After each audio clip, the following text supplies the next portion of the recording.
Good evening, everybody. Pete Meyer. Welcome to Shop Talk.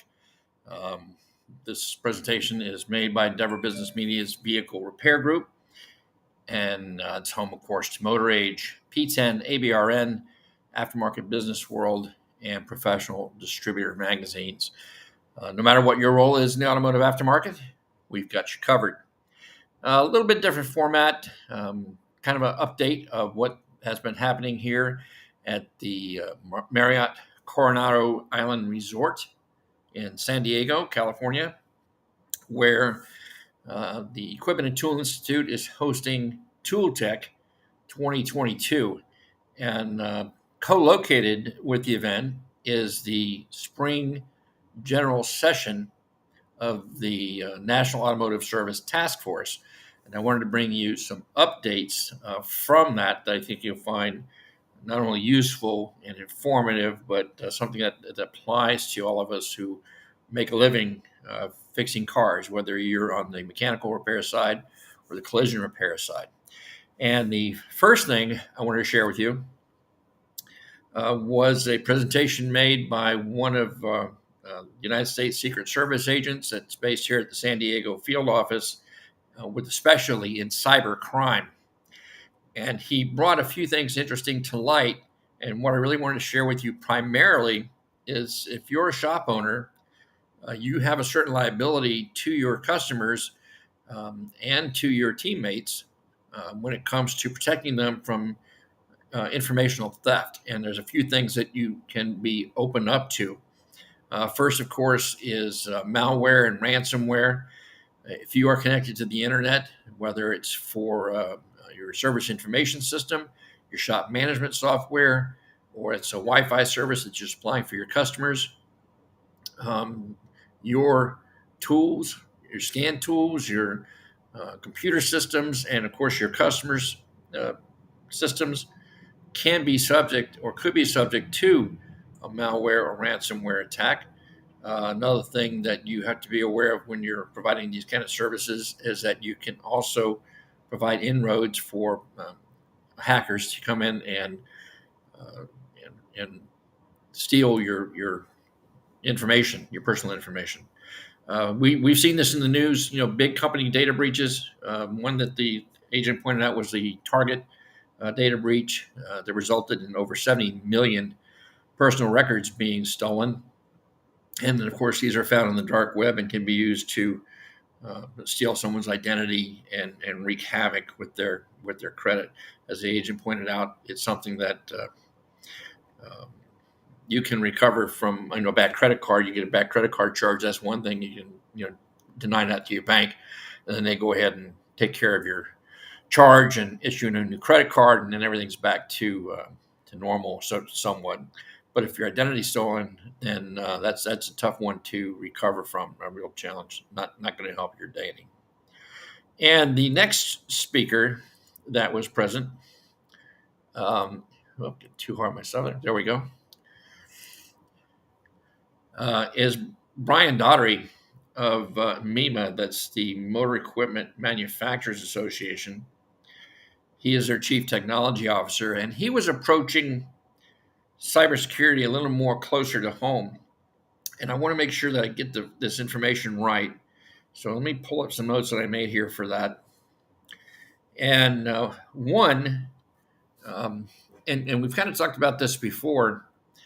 There is a lot of discussion going on between the manufacturers, the OEMs, and the automotive aftermarket, specifically, like the tool manufacturers, of what information access we can get. Now, we do have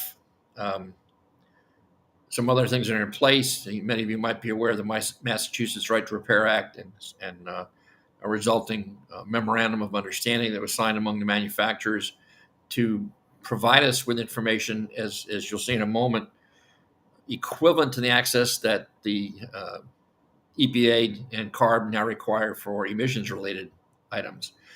But there were a few things he pointed out that I want to share with you. For example, one, did you know that the OBD2 connector, your diagnostic link connector, is now considered by many of the manufacturers as a cyber attack surface. What they mean by that is, all these little dongles that plugged in to these OBD2 connectors, all the insurance companies or fleet maintenance devices, all of these dongles that get inserted into the connector, and then wireless or Bluetooth communicate with another source, another tool, are openings for hackers to get into the vehicle systems. It's like wiring, as he pointed out. It's like plugging in a wireless phone into your connector, and the OEMs are concerned about that, and rightfully so, because a lot of the software that they have, especially with these advanced safety systems, they don't want that to get messed with. I understand that, and you may remember too. It's been some years now where this became apparent when a couple of guys actually hacked into a Jeep and took over the controls of the driver.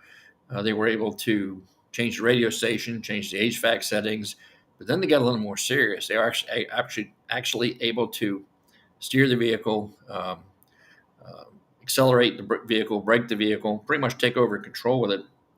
And what Mr. Dougherty pointed out here was that these type of devices, it's not a matter of being on one vehicle, but it's a matter of someone being able to get after hundreds or thousands of them at one time. So that was one thing that he mentioned that was kind of interesting. He also kind of compared that, if you understand how the control area network system works, when you plug your scan tool in, you are just making it another module on the network. Well, that's what the dongles are. It's just another module on the network, and there's no restriction when it's plugged into the network as to what information it can access on the network. Now, we saw FCA Chrysler with the secure gateway module a few years ago was a way to help kind of block that access and control it more. And that's okay. You can go to a website. In fact, I can give it to you. It's auto, that's AUTO auth, AUTH, autoauth.com. And you can currently register your scan tools, your Wi-Fi enabled scan tools through that site so that you have access to the secure gateway. But when you multiply that by someone who's working on every brand of car, 30, 40 or more subscriptions they would have to keep up. Well, you can see real quickly where that's going to get out of hand and make it very difficult for the independent repair person. So that was one question that was being raised. And another factor is something he brought up that I think a lot of us already know, but if you're not, I'll make you aware of it too, that many of the OEMs are moving towards wireless connections to their systems and performing updates over the air. In other words, now when we have a flash to do, or a vehicle requires a flash, it has to be either brought into a dealership or a shop that's capable of performing that repair. And then, of course, you download the files from the factory server and then upload them into the vehicle. But this is all done through the cloud and would take us right out of the middle of it. And it's convenient for the factory because they can do every vehicle in that model line at the same time through one output, rather than having to bring in vehicles one at a time, like we would have to do now in the case of some type of recall or something that needed to be updated. But as one of our friends here on YouTube is saying, that kind of interferes with the consumer's right to decide who is going to who they want to repair their vehicle. And that's really where the conflict is coming in and growing. The OEMs on one hand want to protect their systems, make sure that they're not contaminated or interrupted with, they're continuing to function properly. And I think we can all understand that. But at the same token, the consumer has a right to have it fixed where they want. In fact, according to Mr. Dougherty, over 70% of consumers have their vehicles serviced by an independent repair shop. So if we get frozen out of the access to this information, that's really going to hinder that capability. So there's a lot of discussion going on right now. And something else I want to make sure you're aware of is the pending legislation is called the Repair Act, um, rightfully enough. And it's addressing or trying to address these issues along with some other things that are pending. I encourage you to get involved with the National Automotive Service Task Force. I gave out their URL before. It's nastf.org. It costs nothing to join, but these guys are the ones they're the ones fighting for your rights to this information and doing what they can to ensure that you have it. Um, Now, the next thing I want to talk about and bring to your attention is directly related to what we've been talking about so far, and that's access to information.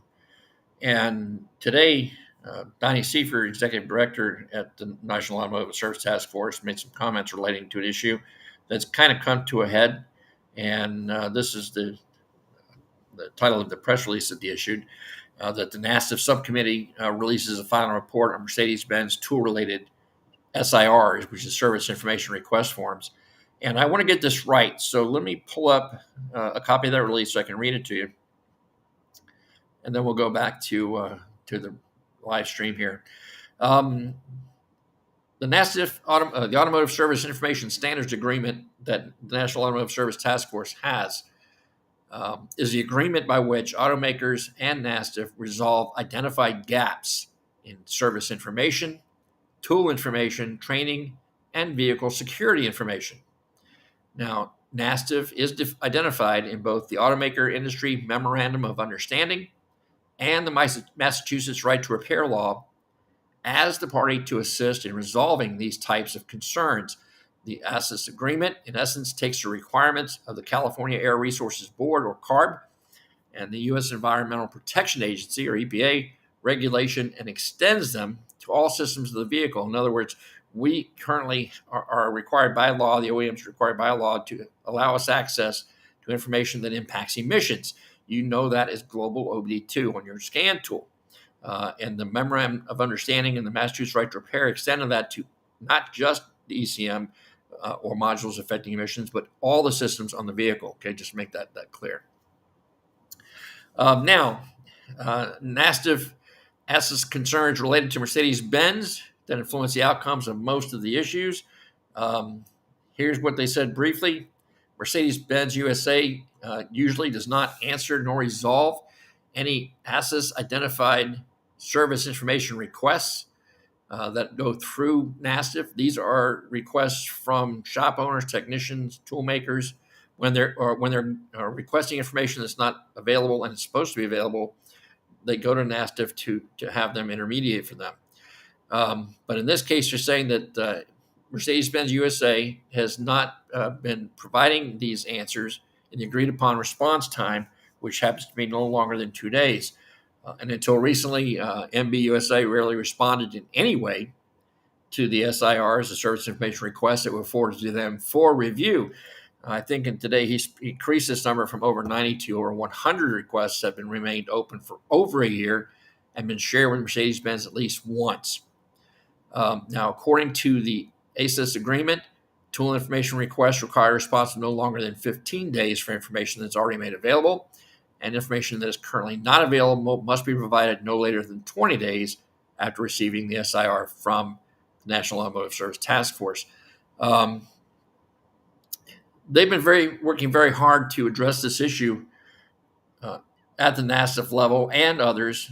ETI has been involved with it, and other members of the industry have been involved with it, trying to resolve this issue, and it just hasn't gotten done. So, Donnie Seifer, as I said, Executive Director, had a few things to say about it. Let's listen to what he had to say.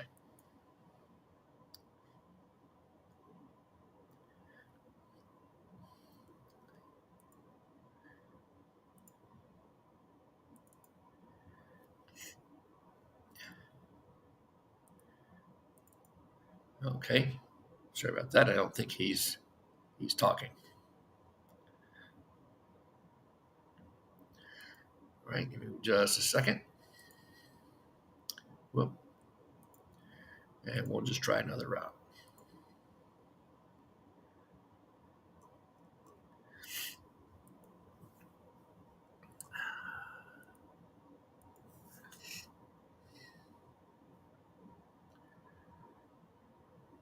And I apologize for the malfunction. We'll see if we can get that corrected for you quickly. Should take about a moment. So please hang in there with me.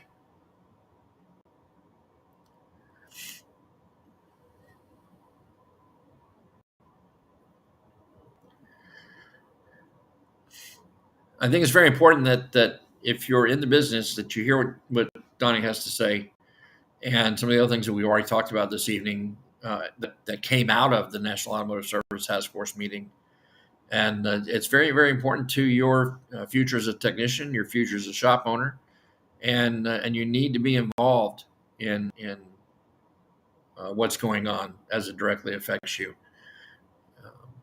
And that's, I think, was primarily what I want to make sure that you got that point this evening on. Should only be another minute or so to get this ready for you.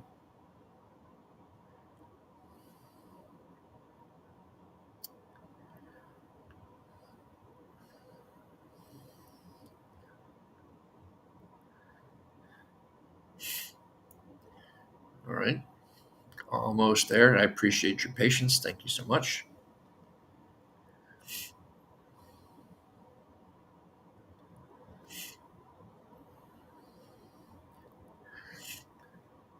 And this is kind of a new thing that we're trying. I need to get a little better at it, obviously, but I hope you find the information that we're providing to you informative and worth your while. And we're going to try this again probably in the next 2 days while we're covering the Equipment and Tool Institute event here in California. So let's go ahead and pull up now. I got it all ready for you. So this is what Donnie Seifer, Executive Director of NASTF, had to say regarding their attempts to resolve these issues with Mercedes-Benz. So if you're a shop owner or technician who's had to deal with MB Mercedes-Benz, then you're already probably very familiar with these. But here's what he had to say about it. Many of you are aware, but some of you may not be, that NASTF has got signed agreements with automakers that are called the Automotive Service Information Standards Agreement. Basically, what that agreement says is that what's in the regulations for EPA CARB, and actually the state of Massachusetts, because they're all very, very similar, what those bring to the table on the emissions side is carried over to other systems of the vehicle. And automakers provide information for all of the vehicle systems through that agreement. It also includes security for most automakers. Some autos are small enough that we don't get involved with them with security, but they still participate with us when called upon. That agreement has within it basically a way to mediate and arbitrate a problem. We've been working for almost 2 years with Mercedes-Benz on multiple problems that are all related around tool information. So most of you who are involved with tools are very well aware of this situation. So ETI is basically tasked with getting that information into scan tool makers' hands so that they can build competent tools that can do the job to the level that that company decides they want to build a tool. So we received a lot of service information requests around factory tool and its availability, J2534 tool and its availability. ETI has not had full, complete tool information since model year 2009. So this turns into a pretty big problem when you're trying to repair a car, and the only way you can get that tool is through a company who could turn your tool off arbitrarily at any time that they decide to do it. They also have a 4-year requirement on their subscription. So all of this has come to us through service information request. That's the tool that we have within that service information standards agreement. So that a technician can come to us and say, I'm having a problem finding this piece of information, or I'm having a problem buying this, or I'm having trouble using this. Most of the service information requests that NASTF receives today are information technology related. They have a lot less to do with there isn't this procedure available. We had those back when we started in 2000, but now they're really more, they're more around the IT related things. So with this brand, we've negotiated in good faith with them extensively. We tried to work out and solve these problems, and we just didn't quite get there. So we had a group of technicians who asked us to do the next step, which has never been done at NASDAQ. So we had to kind of invent the steps as we went along. The next step is to do what's called an information review process. And that is where a group of 3 automaker folks and 3, in this case, experts in the brand, review the service information request that the technicians didn't feel they got the answer they were looking for, and then come up with a response for that automaker. Now, part of the agreement is that automakers comply with the response. So ETI was, of course, really for us the big dog in this, because it was all the service information and the tool information are integrated into the tool. So that was actually how we were starting out. And then that team, because it became such a convoluted deal to deal with that many service information requests, we're talking about over 100 here. To deal with that, then we went to all of the industry regulatory agencies, and we went to, of course, the signers of the Memorandum of Understanding, and we talked with the state of Massachusetts to the degree that they responded. And what we got out of that whole picture, this is where we need you to understand what we're trying to do, and that we've kind of gotten, the board had a discussion about this, we've kind of reached the end of what we can do. Our findings, the committee was unanimous. There was no real big discussion about that. There was a lot of discussion about the how and the when and the why and all of that. But our findings were that Mercedes was non-compliant, mostly with laws, but also with the agreements that they signed. They were presented with a letter, here's the areas. By the agreement, they have 20 days to respond to that, and they didn't respond to it for over a month. So we now are at the end of what that Service Information Standards Agreement does for the industry. And we are now at a point where the industry needs to say, okay, here's what we found. We did the homework for you for months and months and months. Holly and I did paperwork and research and talked to technicians and tried to connect the dots on where things went together and documented all of this. So the last step that we took was to inform all of the agencies that were involved. We had several players that are part of the California Air Resource Board regulation called out as, the folks that are represented parties in that. ETI, again, is one of those, as well as the Automotive Service Councils of California, because they have a bunch of repair shops who were, service information requesters, as we call them. And we also have a scan tool company that is a California-based company that was one of our requesters.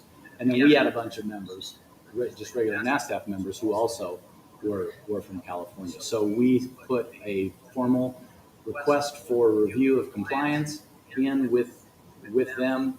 They're working on that. So that's where we sit on this Mercedes situation. So you may have heard a little of this and a little of that, and maybe not the full picture, but that's where we sit. And so as NASDAQ, the board was all on board that we've reached the end of what we can do. We've published this information on our website. It's on our diagnostic network platform. It's available on request. So if you want to work with this brand and help us, really you're helping our technicians.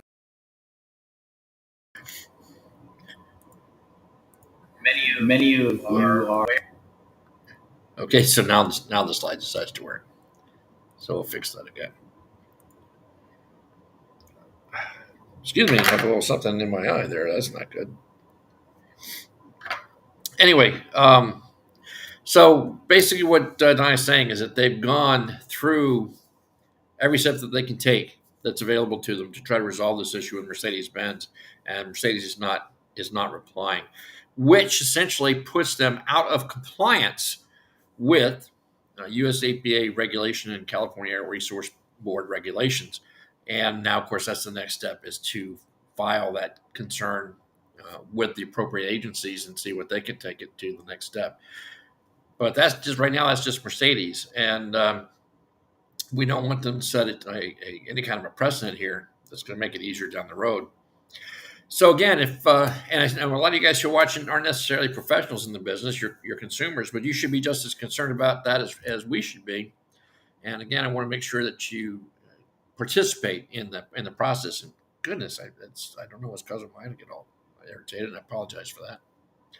But I want you to take an active role. You need to, for your own benefits. Again, consumer, DIYer, professional, you have a right to access the information that you need to repair your vehicle. Consumers have a right to decide where they want that vehicle repaired.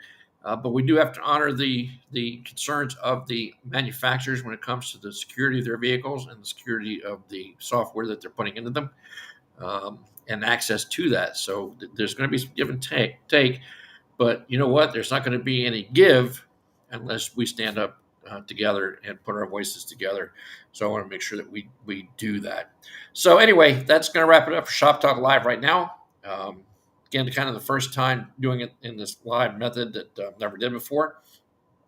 And let me know in the comments if you think that this is kind of an interesting format I'd like to see on a more or less regular basis, with the news and information that you need to accelerate your business growth, keep you competitive, keep you informed, and technicians as well.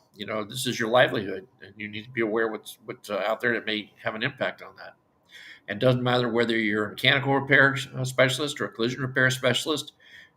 It affects us all. It affects us all. So again, one more comment there.